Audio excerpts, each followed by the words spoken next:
تو جو لوگ ایمان لائے، نیک عمل کرتے رہے، اور نیک عمل کیا ہے؟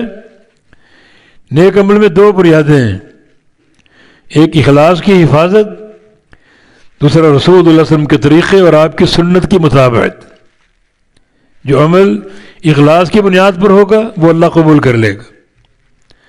حدیث قدسی میں اللہ تعالیٰ کا فرمان ہے، من اشرک فیہ غیری ترکتہ وشرکہ، جو بندہ اپنے عمل میں کسی اور کو دکھانا چاہے، کسی اور کو شریک کر لے، تو میں اس بندے کو بھی چھوڑ دوں گا اور حصے کو بھی چھوڑ دوں گا۔ یہ نہیں کہ وہاں تقسیم کروں گا، اتنا میرا اتنا فلاں کا، سب کچھ چھوڑ دوں گا۔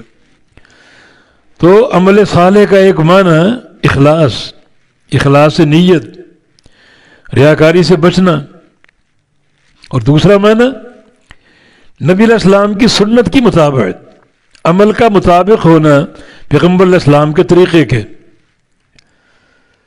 نبی علیہ السلام کا فرمان ہے، من عمل عملا لیس علیہ امرنا فہو رد، جو بندہ ایسا عمل کرے جس پہ ہمارا امر نہ ہو تو وہ عمل مردود ہے۔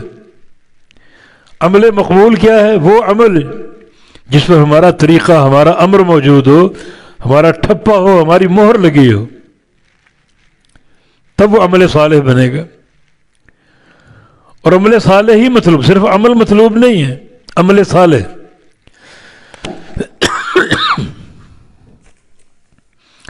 تو عمل صالح کی دو بنیادیں ہیں، ایک اخلاص کی حفاظت، دوسرا پیغمبر علیہ السلام کے طریقے اور آپ کی سنت کی مطابقت۔ تو ایسے لوگ اللہ ان کو داخل کرے گا اپنی رحمت میں، جنت میں، یہ وہ رحمت عطا کرے گا جس کے بغیر جنت کا داخلہ ممکن نہیں۔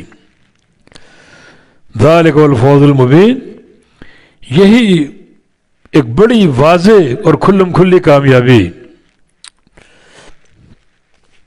یعنی جنت کا داخلہ، اللہ کے ہاں بندے کا مقبول ہو جانا، بندے کو رحمت کا حاصل ہو جانا، اور نتیجے میں جنت کا داخلہ مل جانا، یہ فوز مبین ہے، کھلم کھلی صریح کامیابی، بالکل واضح کامیابی۔